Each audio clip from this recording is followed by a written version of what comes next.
Let's greet each other. Greet your neighbor. I greet you all. Yes.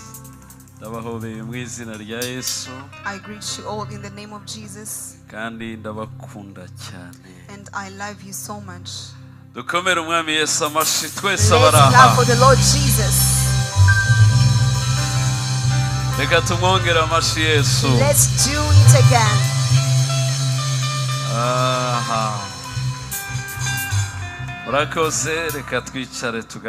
Thank you so much. You may take your seats. I'm so glad to be here again in Jubilee. Without, Jubilee that is not renting. Without, going around, wandering around. Without trying to fix itself somewhere. Every place they went to, I reached their place. But right now, I'm even more excited more than anything else.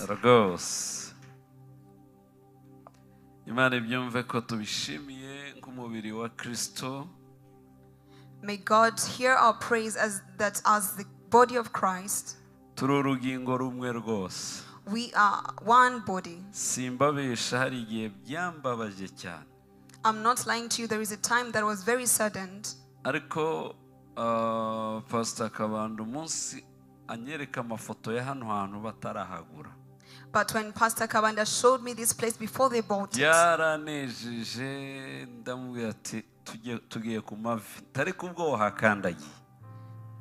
I was very excited, and I said, we are going to pray for you. But the fact that you stepped there, I know it's done.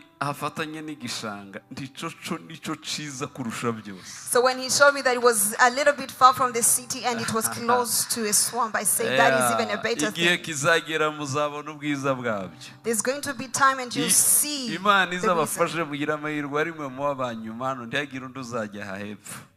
May God bless you so that you will be the last people to be here, so that nobody will be there.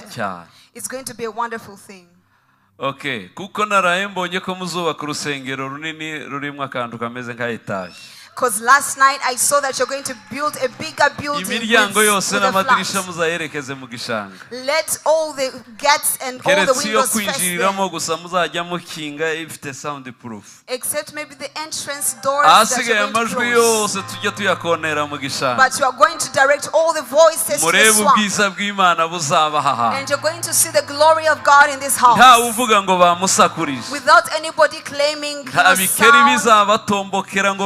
There's no frog that is going to complain that you're shouting.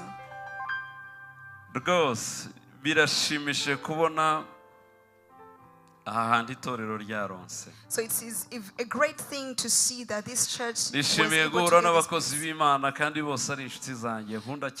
I'm so glad to see the servants of God who are also my dear friends. Pastor Lilios, I thank God for meeting you today. So earlier we were discussing with Paddy and we were talking about her. And then we ended the conversation. We started talking about Apostle Poda. So all those people that we're talking about, I can see them now in this place. He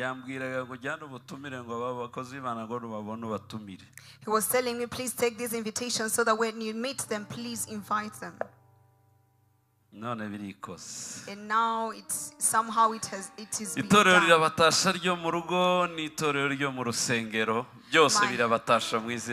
My home church saints, their greetings to you. I'm so glad to see Pastor Jackson and the wife. God bless you. And all the other servants of God, Apostle Moses. I know all of you. Or did you know that I was coming so that you came so that we can meet? But I know that friends of Jubilee are also my friends. Because we have a mutual friendship.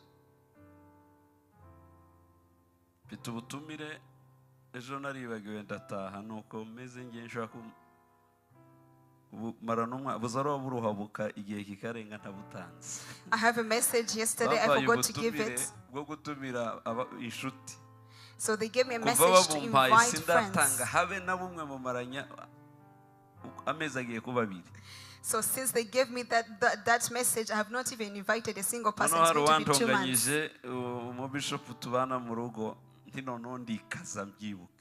So one of the bishops in my church said, why?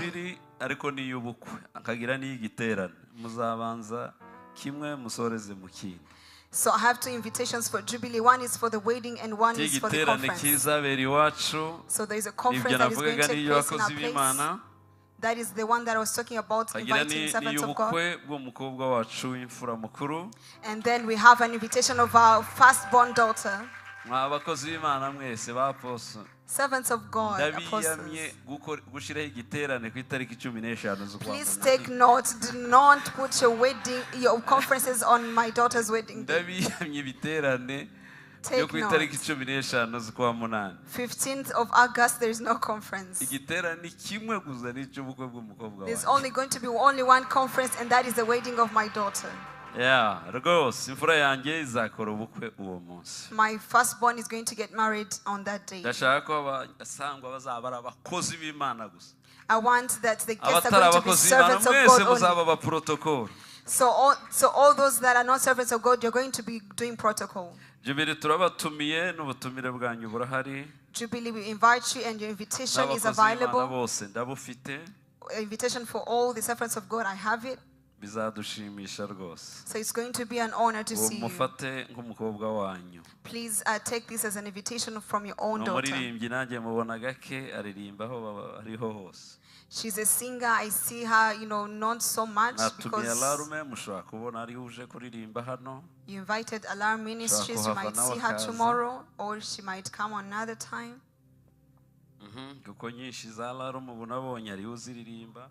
Because I saw most of the songs of Alarm Ministries, she's the one leading them.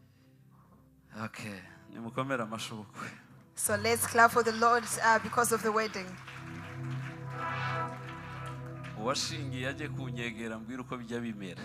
So if you married your daughter before, if there is anything that has made me so happy, is the wedding of my daughter. So they tell me that others do this, and I find myself I'm organizing conferences. So I want to see someone who has gone before me in this area so that they can show me. So rise up on your feet. You're going to read our Bibles.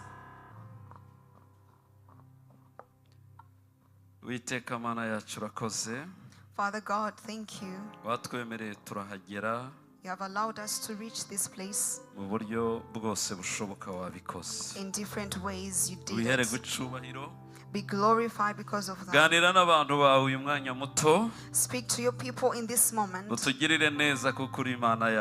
bless us, oh God, because you are God. We praise you that we are present and we can hear your voice.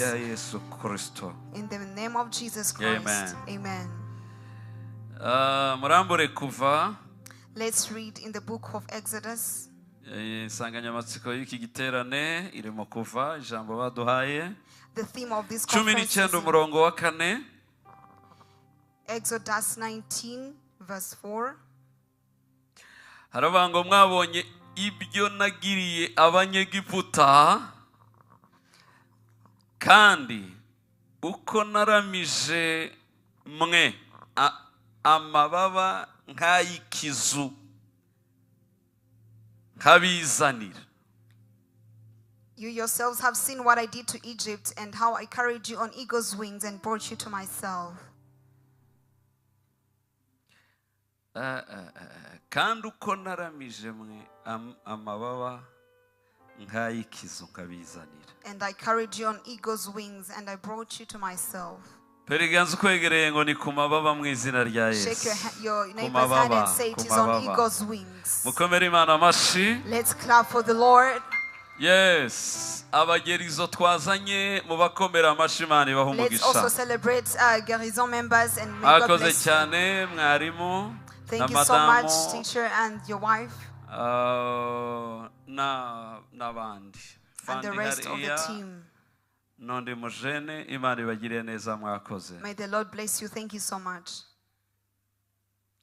Mwabonye ibyo nagiriye abanyegiputa. You yourselves have seen what I did to Egypt. Aha, Imana iri kuvugana n'Abisiraheli. God is speaking to Israelites. Mwarabibonye ibyo nakoreye abanyegiputa. You saw what I did to Egyptians. Bwirira ukwegereye ngo nanjye mugiye kubibona ibyo Uwiteka ari bunkorere. Tell your neighbor that you're going to see what the Lord is going to do for me. Jubilee bazabibona ibyo Uwiteka azadukorera. Jubilee, they're going to see what the Lord is going to do for us. Abera bose mu mujyi wa Kigali bizamenyekana ko Uwiteka ari ibyo yadukoreye. They're going to know that God did something in our lives. There is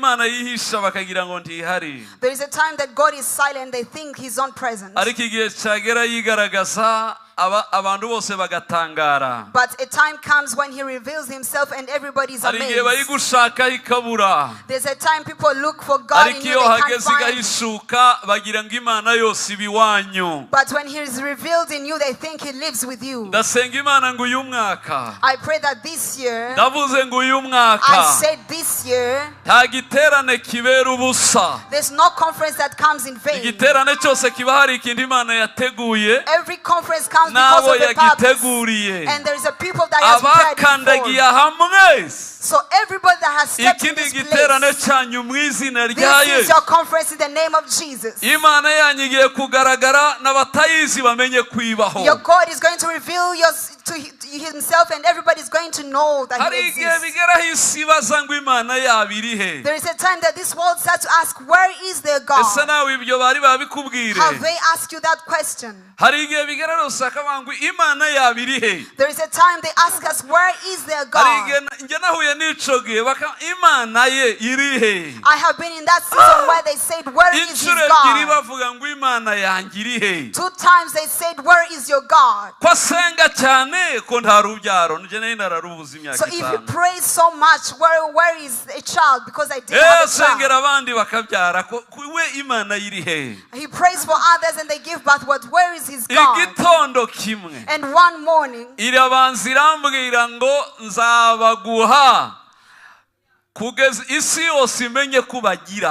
told me, I'm going to give you children, and all the world is going to know that you have children.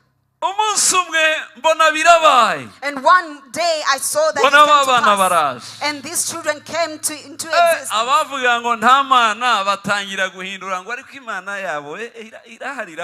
And those who say that there is no God, they say that they have God. But you are going to see God. Tell your neighbor that wait a moment, you're going to see Him.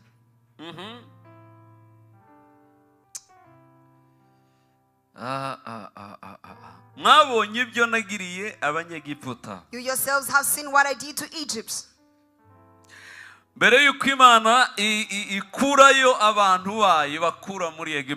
So before God rescued His people from Egypt, you saw that He said before He took them from Egypt,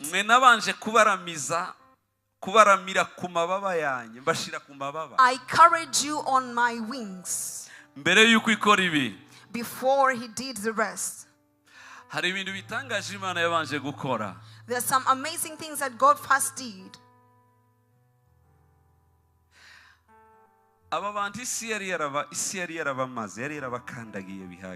So these people, they were subdued, they were in captivity. And there was a time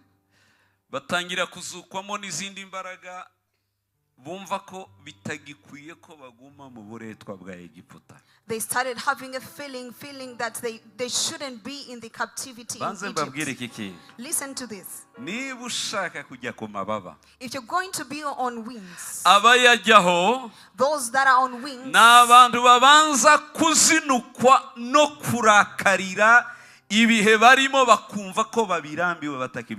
are the people that are going to be fed up and going to be angry and say enough is enough.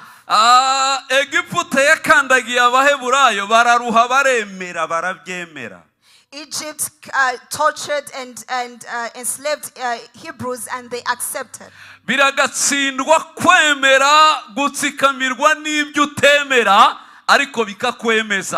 It is bad to be subdued by the things that you do not believe in, but you also somehow you accept. When the world now subdues you and you also, you also accept.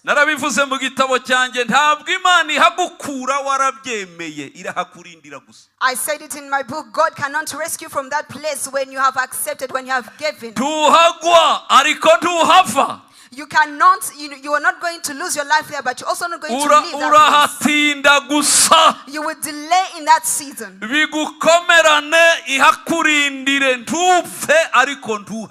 Yes, it's going to be tough, but you're not going to die, but you're also not going to leave that place.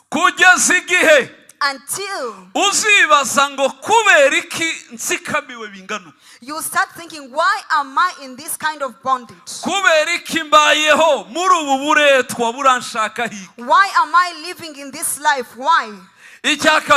Number 2.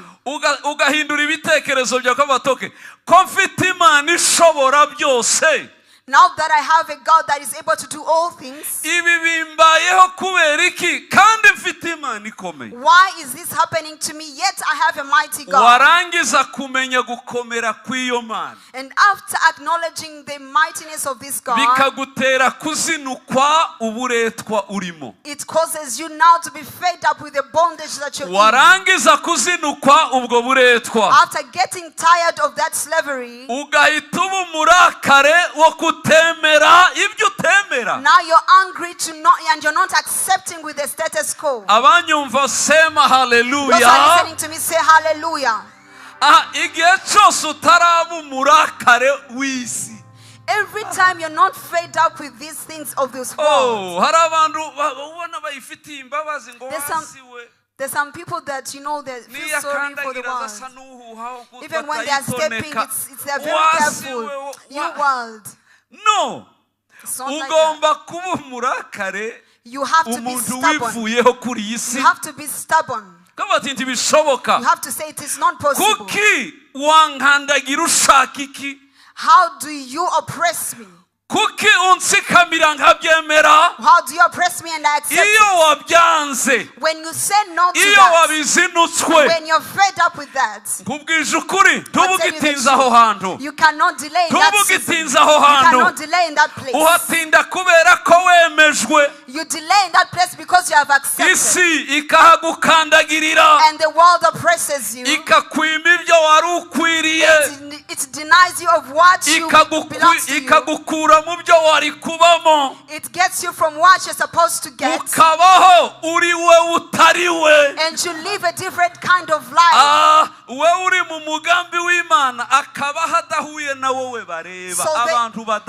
So the you that is in the purpose of God becomes different from the person that are there.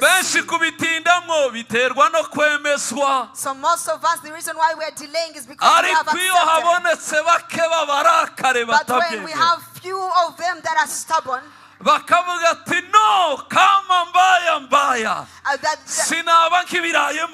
when they say enough is enough, I cannot be in this place anymore.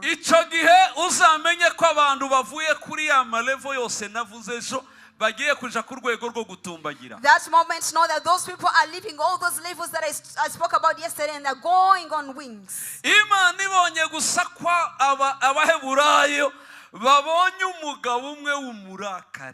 So when God saw that Hebrews had gotten one person who was stubborn and fed up,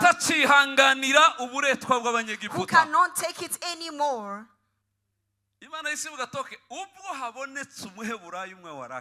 God said, now that I have one angry Hebrew, when a church is going to be transformed,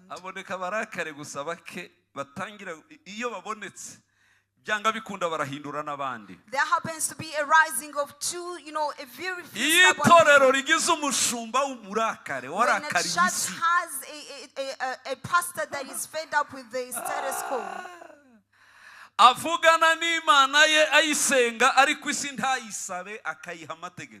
That he speaks to his God and prays to him, but he doesn't beg the world, but he commands it. But when someone has been oppressed, even when they're praying, they're negotiating. Please give us a moment. Give us a moment. Let us breathe. How long are you going to oppress? It doesn't work like that. They pray to their God, but they also command this world. They say, you're going to let us go, or you're not going to let us go. Who is angry in this place that says hallelujah? You know, I'm so angry to see a church that doesn't have power.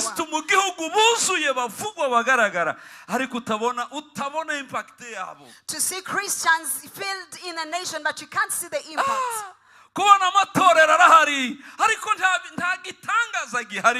To see churches all over the place, but there is no miracles, there is no power. I said praise God. I said praise God. The time has come and it is now. I have been going into conferences. And all of them, they have one theme: revival, revival. And I said, now that these guys are fed up, now that these women are fed up, the time has come and things are going to change. Now that the Moses are now rising, and they are rising with the voice of revival. Now Kwambara was even on another extreme. Imagine on eagle's wings. I said, what is happening now? On wings. When I went into the Bible, I found it there. That is when I started doing research and I said, how do I reach on eagle's wings? So these people that the Bible has talked about,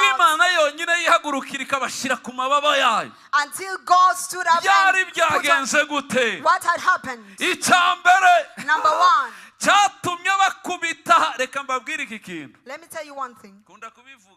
I always say it so that Christians can get to know it. I like to say that this Bible has two very important stories. It has two great walls that are filled in this book.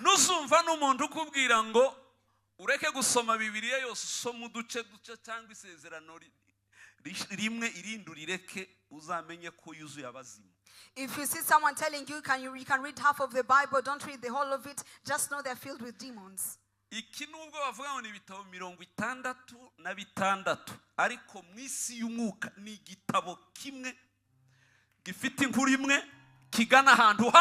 Even though we say it is 66 books, but in the spiritual realm it is one book. All of it. It wants to show only this one wall.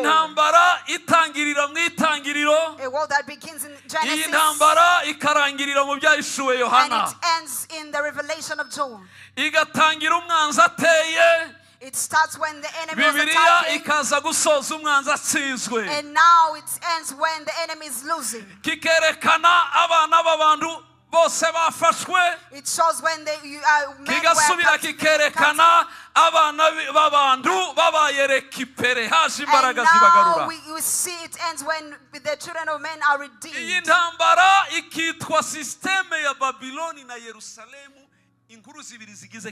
And this war is called the system of Babylon, and the other one is the system of Jerusalem.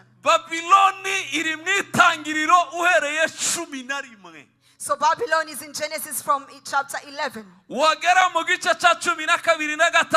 you reach chapter 12 and 13,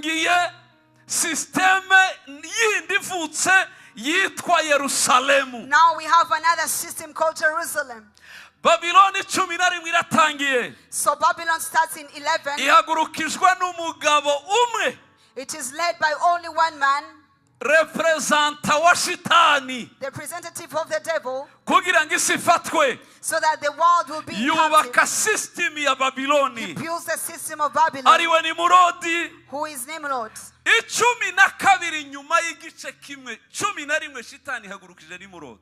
So after just one chapter, now the devil raises Nimrod. 12 Uwiteka hagurukije Aburahamu. And now in chapter 12, now God raises Abraham. Nimumfashe tuvuge ngo hallelujah. Say hallelujah. Satani si ufite imbaraga ngo ahagurutse abagabo Imana ibura abandi. Satan does not have power to raise people, and God does not have people. Even in this nation, Satan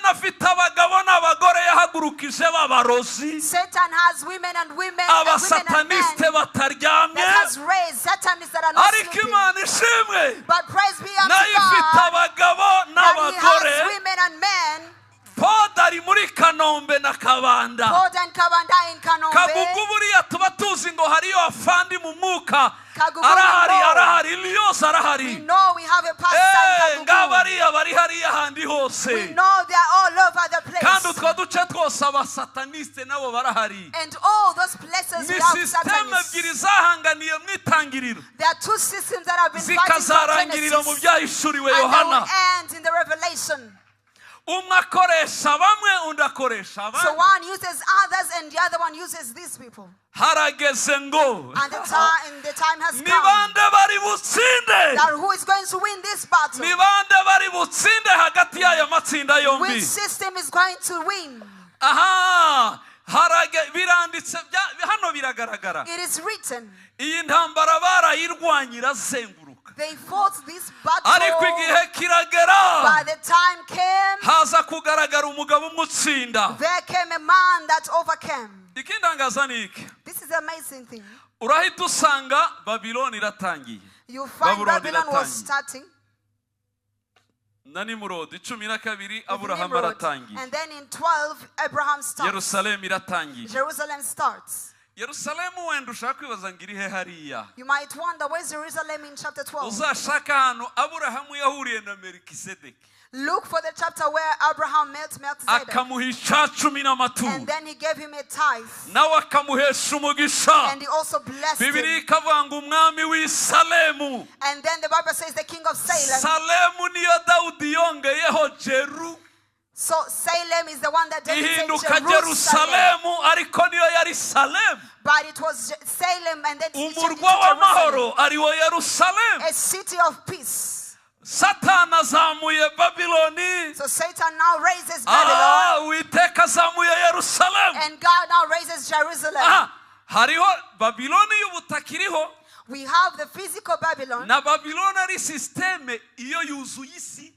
we have the system of Babylon that is Jerusalem. We have the physical Jerusalem in Israel.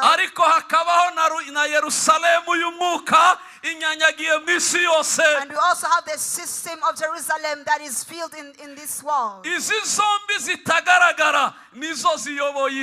So these unseen systems are the ones that are leading this world.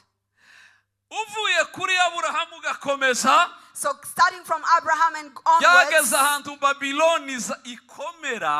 there reached a place where Babylon was so great and strong.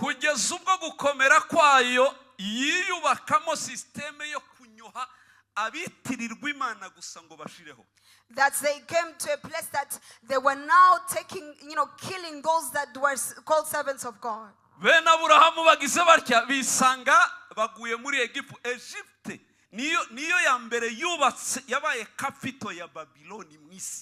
So Egypt became the capital of Babylon in this world. So the descendants of Abraham found themselves in Egypt, which had the system of Babylon. So what came now?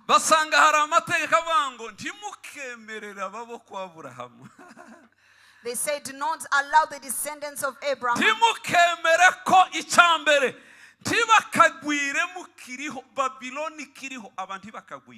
Number one, do not let them become many and become many more than you. I say, do not let them become many. Until now. Babiloni nta kindi ivuga ijoro n'amanywa ntibakagwire. Babylon says, do not let them leave. Abakizwa ntibakagwire. Do not let them leave, even the born again. Abubaha Imana bashireho. Those that honor God, let them know. Muremera ko bazashiraho cyangwa bazakomeza? Do you allow for them to leave or not to leave? Ko bazakomeza? How many of you are going to say that? Mutange hallelujah bari ku say mababa. Hallelujah like those who are on wings. Kugeza uyu munsi. Until to date. Intambara ya Babiloni ni yihe? The war of Babylon is which one? Abubaha Imana ntibakagwire. Let those that honor God not live long. Nibiba ngombwa bashireho. If it is possible, let them be distracted. Murumva ko byose urabisanga mu itangiriro Babiloni Yerusalemu mu itangiriro. So you find all that in Genesis. Ariko ikinezeza ni kimwe. But what makes me happy nuko is twizeye Imana idatsindwa. I believe in a God that Imana never loses. Idasaza. A God that never gets old. Imana itagiruha ku rugamba. A God that never gets tired. Yarutangiye kera. He started it before. N'ubiracarwana nk'umusore. And he's still fighting like a young ikarwana na man. systeme yaruha igasaza. He's fighting systems and systems ariko get old. systeme y'Imana igakomeza arisha. And the system of God keeps on. Buriya hari icyo abantu batajya bamenya. There's something that people never understand. Iki gitabo kigira imvugo zibiri. This Bible has only two kind of gifite uko byanditswe kikagira n'ibihishwe mu byanditswe. It has the way the things are written in the Bible and the things that are hidden in the Bible. When you don't have information on what is hidden in the scriptures, the Bible confuses you. Kuko ibihishwe mu byanditswe nibyo byinshi kuruta ibyanditswe aha. Because what is hidden in the scriptures are many more than what is written in the scriptures. Nico gituma uzabona ngaba bene Aburahamu umurepresenta w'ubwami bw'Imana kugira ngo Babiloni kubitwe hasi. Babiloni ihagurukije Nimrodi. Now Babylon raises Nimrod. Yerusalemu ihagurukije Jerusalem raises Abraham. Bene Aburahamu bisanze muri kapitale ya Babiloni hagati ariyo Egiputa. So this says sons of Abraham find themselves in the capital of Babylon, which is Egypt. Bagezeyo. When they reached there, Babiloni itanga itangazo. Babylon gave an announcement. Say number one. Timukemere k'Abaheburayo bagwira. Do not allow them to leave. Number two. Timukemere ko bamenyekana. Don't allow them to be known. Number three. Timukemere ko batunga muzabakeneshe bishoboka. Don't allow them to be wealthy or to have anything. Number four. Muzabemeza uburetwa kugeza babwemeye. Teach them until they accept that they are slaves. Timubyibuka se ntibyanditse ko batanze amategeko ngo ntibakagwire n'unavutse mu muhotore. Don't you remember a law was given that do not allow them to live, even the ones that are born, kill them. That was Babylon that wanted to completely swipe out Jerusalem. So the mistake was this. Hebrews came to a point where they gave in and they accepted the slavery.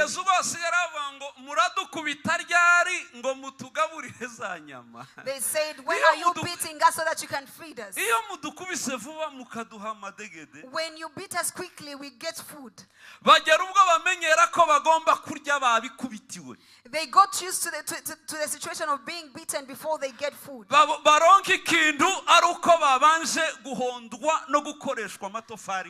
for them to get something, they need to be tortured. They accepted and gave in.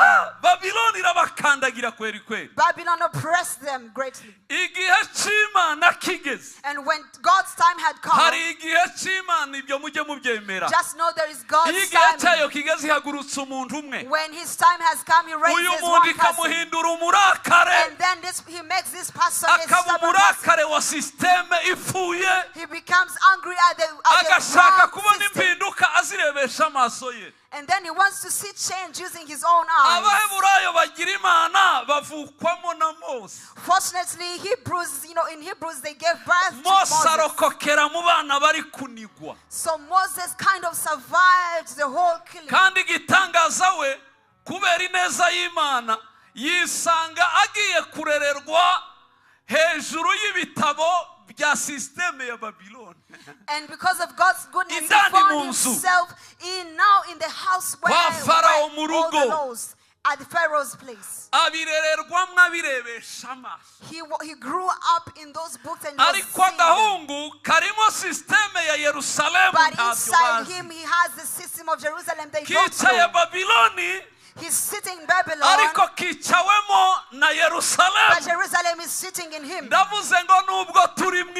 said, even though we are in this world, do not accept this world to live in you. Accept to be sons and daughters of Jerusalem, the one that wants to bring change. Even though it is what it is now, revival is going to come. Systeme ya Yerusalemu, and it will come to restore the system of Jerusalem, systeme ya Babiloni ari ikandamizwa, so that system of Babylon will oppress. When people are in weakness, Babylon oppresses them. But when people are in revival, Jerusalem takes over. You'll find in a neighborhood only the Christians, they have power, but witches don't have power. Even though you don't know how it is planned. But Babylon knows that every neighborhood has to have a witch. Why shouldn't Jerusalem have an intercessor in every neighborhood? Why shouldn't it have an altar in every neighborhood? How many of you are getting angry?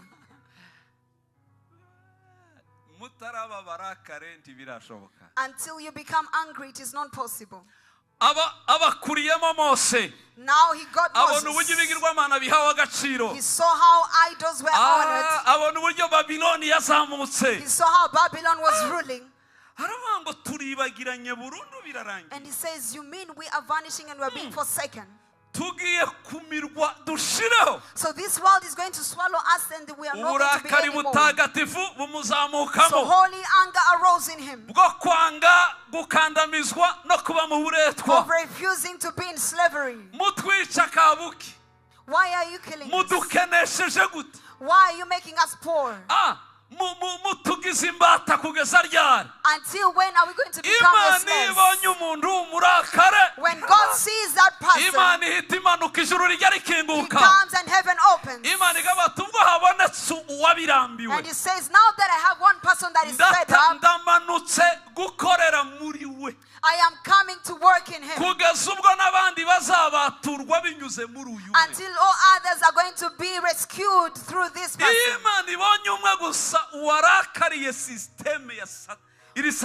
When God sees one person that is angry at the satanic system, that you do not accept the bad things that happen, just know that things are going to change. God poured his power in Moses. Now that you're angry, now that you're fed up, now that you can see what happened to you, automatically you're not delaying anymore. If there's anybody listening to me, that you feel you're fed up of what you're seeing in your family, get ready that God is going to use you to rescue your family. How many of you are receiving to say hallelujah? Imana ihitibaha iravuga toke kugira ngo abana banye Yerusalemu yigaranzure Babiloni ndakora iki. So God says, now that I want Jerusalem to take over Babylon, how am I going to do it? I'm going to do 4 things that now things are going to change. That Babylon is going to fall down and Jerusalem is going to rise. Praise God. Jerusalem is going to rise no matter what. Those that are in Jerusalem are standing. They are all eagles. They use wings, they are not jokes. Icyambere Imana yakoze mu baheburayo kugira ngo ibahemburiza n'ububyutse ibaha imbaraga zikizu. Number 1 thing that God did among Hebrews so that he can restore Icyambere yahise ibohereza Mose imubagaruramo. First he sent Moses. Imana yahise ibazanira Mose aragaruka yari yarabavuyemo. He allowed Moses to come back. Mose ahageze. So when Moses arrived, intambara y'izi system ebyiri ibiratangiye. Now the war of this system started. Imbaraga zayo izisuka muri uyu. He got his power and poured into Moses. Satani zari muri Pharaoh. And then the power of the devil was in Pharaoh. Hanyuma ibihangange bibiri bishoreye ama system abiri. And now 2 giants that are leading 2 systems started to fight. Mose igitondo kimwe ati ndamanutse kwa Farao arambona. So one morning Moses says, I'm going to Pharaoh's place. Imbaraga ya mbere Imana yahaye abaheburayo ngo ibahembure yabahaye Mose. So the first power that God used to restore the Hebrews was Moses. Say Moses. Imbaraga ya kabiri Imana yashize mu baheburayo. The second power that God has restored yabasutsemo amasezerano. He poured in them promises. Irabango bakirimwo amasezerano. He said, and as long as this covenant is still there, nobody is going to fight them because there is a covenant.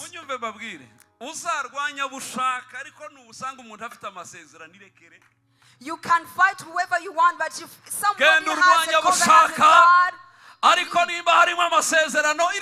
if someone has a covenant with God, just leave them. Because wherever there is a promise, God does not forsake that place.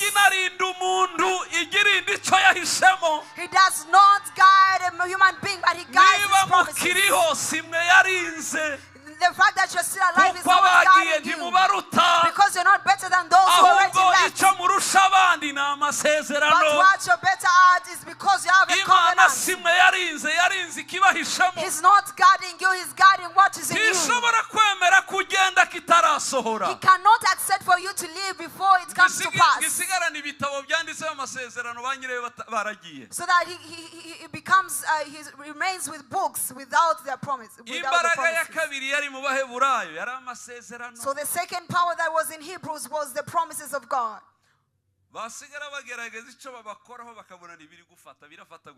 So they tried different things, but it was not working. These people are different.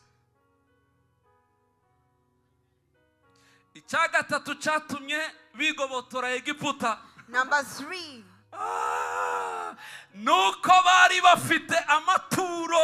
Is that because they had offerings? They had offerings that they wanted to offer to their God. When God saw the heart of sacrifice and offering they had, Christians, you like not to give value to some things. You can ignore the rest, but do not ignore the things of God. Offerings alone can save you from all kinds of riches.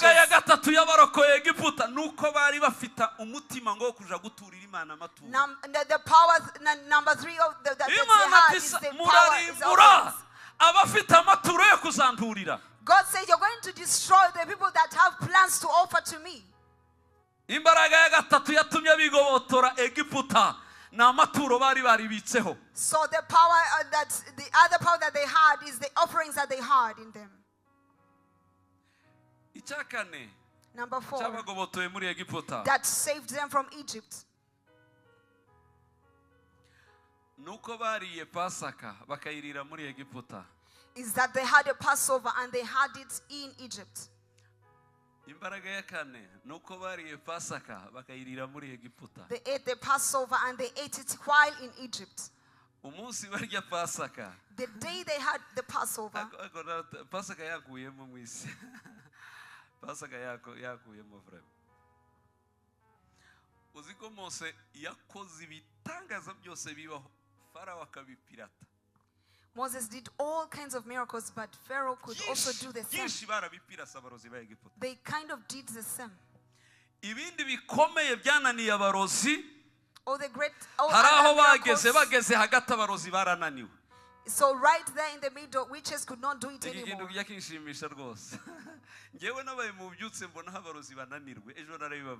Me, I lived in a revival and I saw where witches give up. So if witches are taking over and they are, troubling you, if we have revival, we forget about witches and sorcerers. So witches and sorcerers did their thing until they had a dedication to Pharaoh. And they said, do you know the information? Without lying to you, we are tired of facing the Hebrews. We are tired. Pharaoh said, how are you giving up? They have rods and you have one. They have water, you have water. What happened? Why are you giving up? They turned and said to Pharaoh, the reason why we gave up is because we are no longer fighting the Hebrews. But God sent his finger and is the one that is fighting us. We are not facing the Hebrews. We are fighting the finger of God that has come down. I'm calling upon the finger of God this evening for it to touch the people of God in this place. Let all the sorcerers and witches, they told him it is not Moses, it is the finger of God.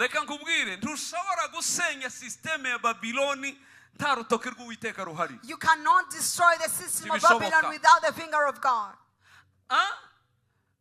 Kugira ngo Danieli asenye Babiloni iwe ntiyari Egiputa ico geno no kapito ya nyuma bayisenye ne Babiloni.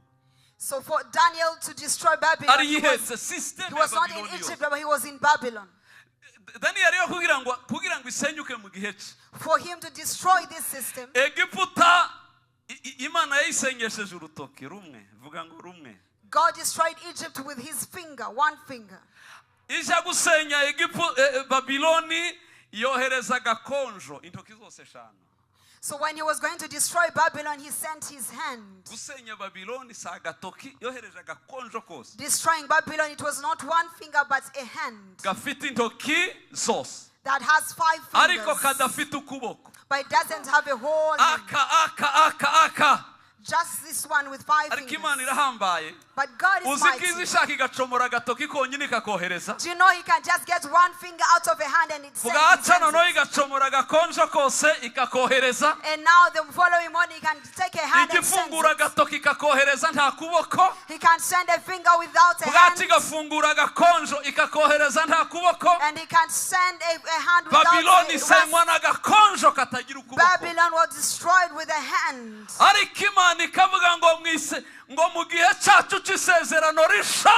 And God says that in this time of the covenant, he did not send a hand. He sent his right hand.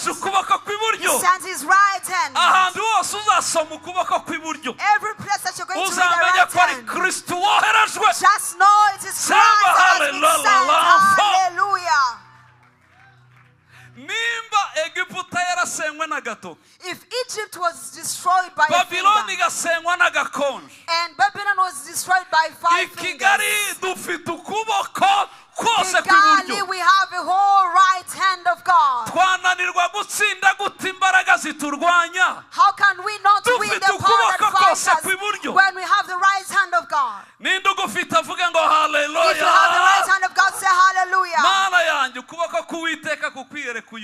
May the hand of God be upon you tonight.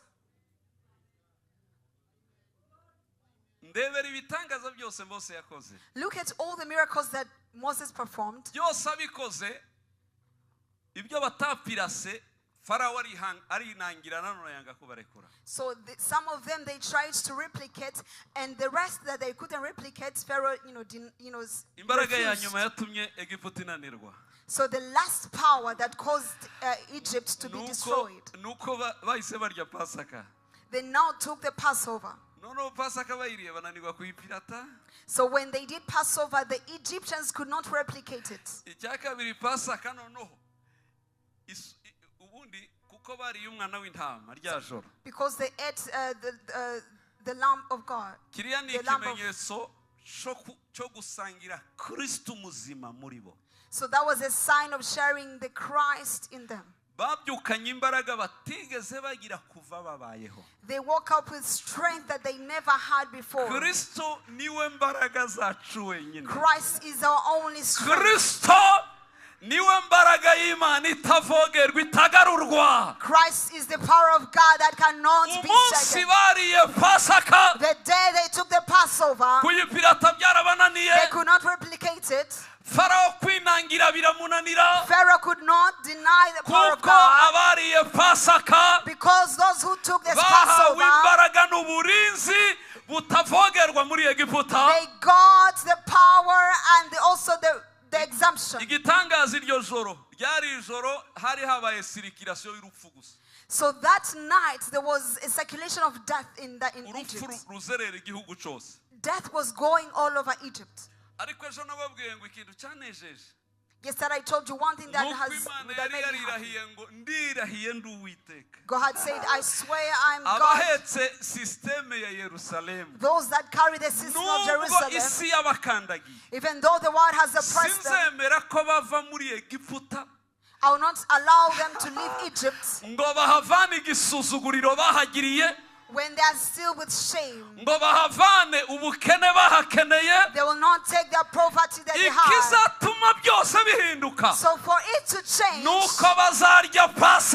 they will need to eat the Passover.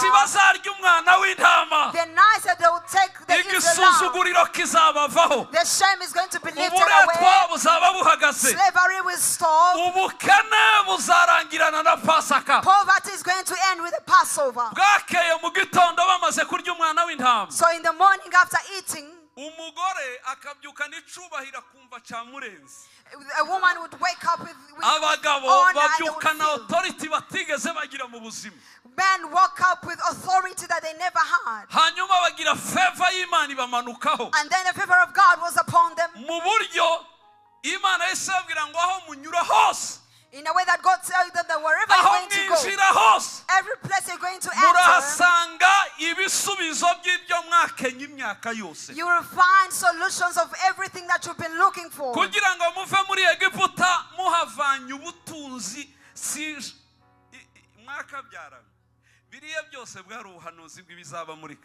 All those things that were happened were a prophecy of what would happen in Christ Jesus. Number 2.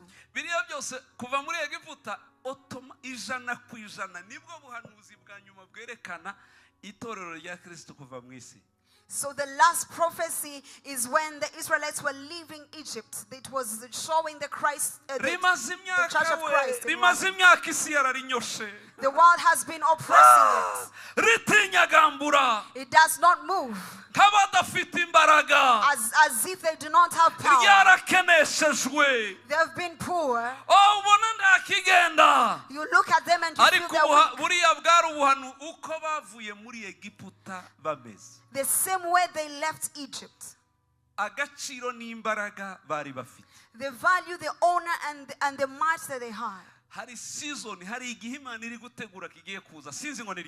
a time that God is preparing. I don't know when, because I can feel the atmosphere is heavy.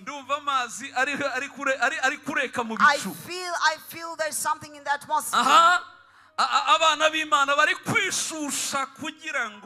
The sons of God are getting ready so that they can have wings. And Isaiah said those who wait upon God, they shall renew their strength. They shall mount mount on wings like eagles. I feel it in you that you're developing wings. When you have developed wings, every place that was impossible, you pass that place with ease. You fly, you don't even know that you have passed that place. The things that have been limiting you, there's none of those things that can ever stand in your way. Remember, the Bible has said that remember what God did for Egypt. He gave them wings. He restored their value. There's no church that is going to leave this world without having their value restored back. I swear to God that I serve.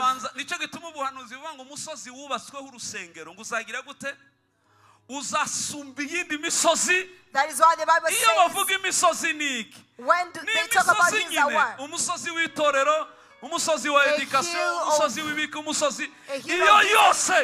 all those are hills. They will fail to control this world. They will fail to control the diseases. By the time it will come, when all these things are possible on the mountain that has the temple of God, it will be possible in the church when it is impossible to others.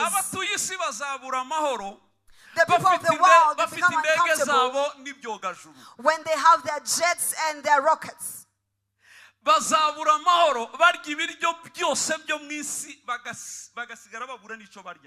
They will not have peace when they have all kinds of food.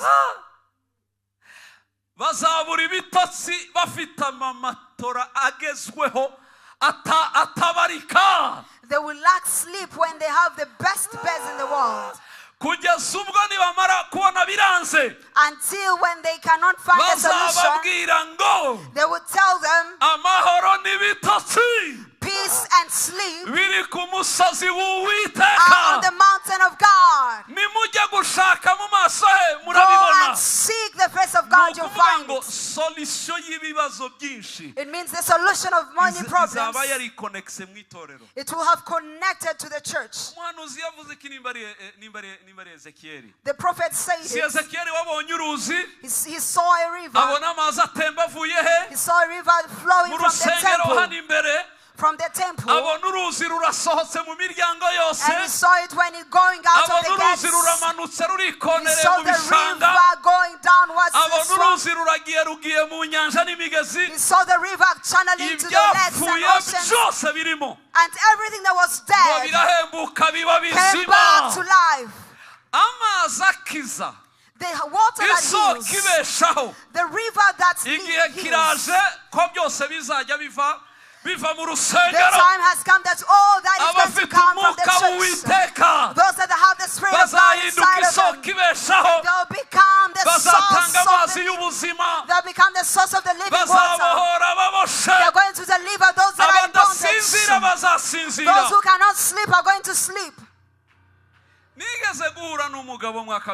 I once met a man works in World Bank, gets a lot of money. You know, someone who does great things in his career. He got sick and he went to Switzerland, but they couldn't treat him. He went to India, he went to Belgium. But the World Bank was taking care of him.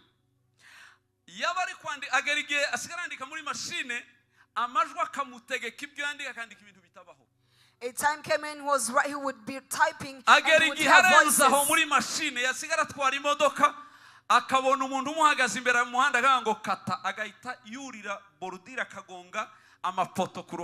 A time came when he would be driving and would see someone say, drive this way. But because he was a genius, they couldn't stop him. They couldn't fire him. So they said, we're going to take care of him so that he becomes better. Until he reached a level where he could not sleep. Bamuha umwaka wose wo kwivuza no kubona ubufasha ahembwa gusa ari mu bintu by'ubuvuzi. So they gave him a year of getting treatment and seeking help. Igihe kiragera nono azana abapfumu. A time came he brought witches. Abashoboka aho bavuza umupfumu hose muri Afrika. Uwo yamugezeho barahuye. Wherever they mentioned the witch in Africa, they met. Bamubwira ngo ni $1,000,000 duha agahita zikubitaho. When they said it's $1 million, he would just give it. Bakora ibishoboka byose kugeza igihe ngewe umugore we twabonanye. Until I met his wife. Yarazanye abapfumu babiri kumufasha. Ndebera inzu ye bakayisirikiramo aro bakaryamamo. He had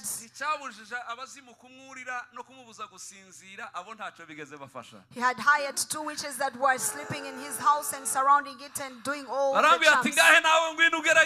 So they said, okay, you come and try.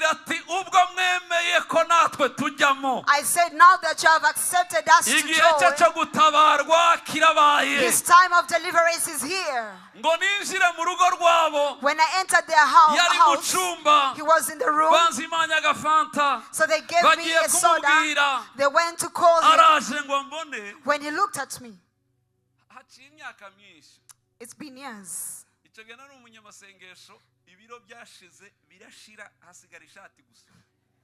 That time I was an intercessor. I had lost all weight.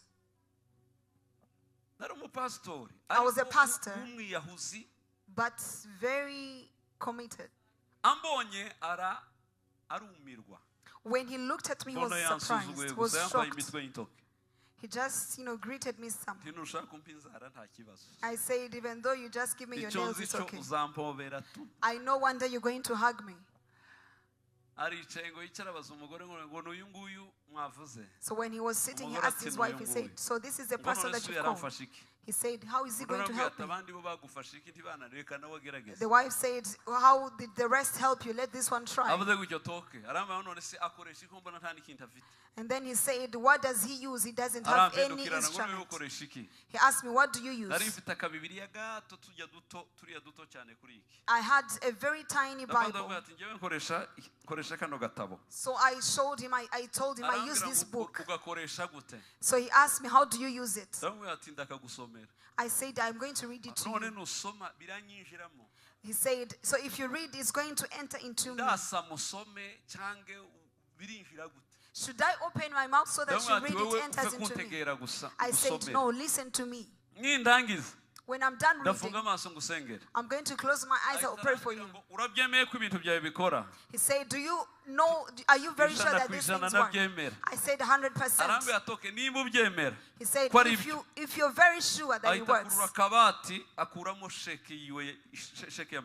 So he got a drawer and then he got a check.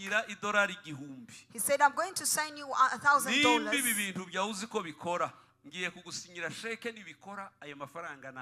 I'm going to assign you $1,000 if it works.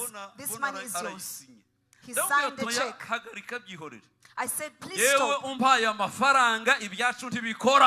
If you give me money, my things are not going to work. He said, what did you say? If you bring money, our power doesn't work. So he said, you mean it works without giving anything?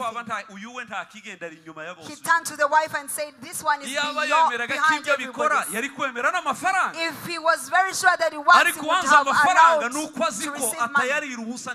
So because he has refused this check, is because he knows it doesn't work. Immediately I got angry. I said, didn't you give to all doctors? Did you get healed? No. Didn't you give it to witches? Did you get healed? He said, no, I wasn't healed. He said, if I help you without giving money, you're going to be healed. So he saw I was serious. He said, okay, go ahead.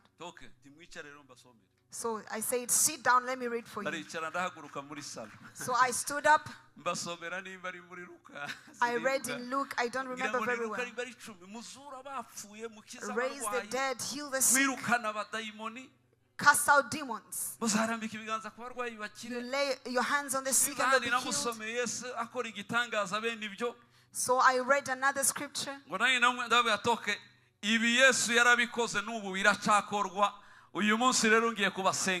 So I said, Jesus did it and he's still doing it. I'm going to pray for you. He told his wife, how do they pray? The wife said, just be quiet, you're going to see it. I told him, kneel down. He refused to kneel, but the wife knelt. I stood, I was standing. So he refused. I said, even if you refuse, I'm going to pray for you. I started praying. When I was closing my eyes, and I was walking, in front of them, closing my eyes. He is not sleeping. At work, he's doing terribly. Yet he is very smart. As I was praying, so when he saw that my eyes were closed, he said, this is the kind of foolishness that I've never seen. So he went to his room to bring a camera. So I was praying. I could see flashes. I could see flashes. I said, is thunder going to, as I opened my eyes, I saw the man was filming, was taking pictures. He was just taking pictures. That he was capturing the foolishness so that he cannot forget those moments. When I saw that he was taking pictures, I said, what kind of demon is this? What am I going to do? Should I stop? Should I go on? I said, let me go on. So I now went around him and I was praying. In the name of Jesus, I was praying. I prayed and prayed and prayed. So he put down his camera. He was just staring at me like this.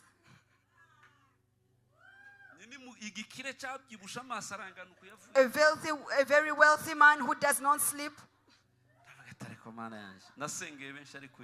I said, I've prayed for so many people, but this one.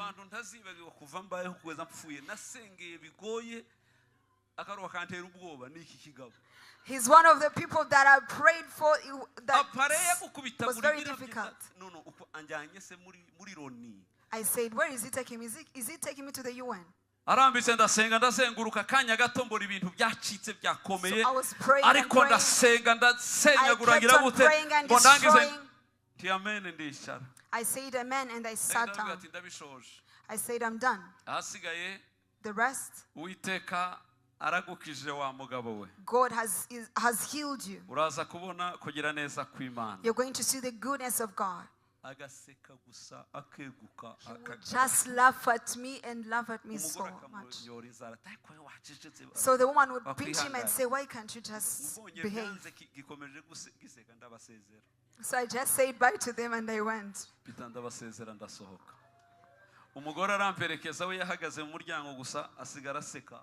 So the woman accompanied me and then, she stayed.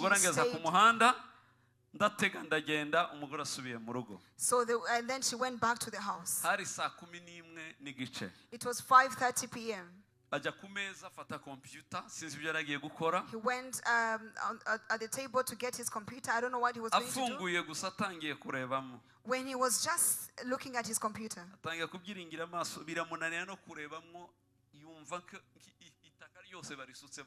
He felt like all kind of sand was poured in his eyes. He could not even see the screen of his computer. I feel like someone has just put sand. And in one moment when he was trying to also look at the screen, he slept. When he woke up,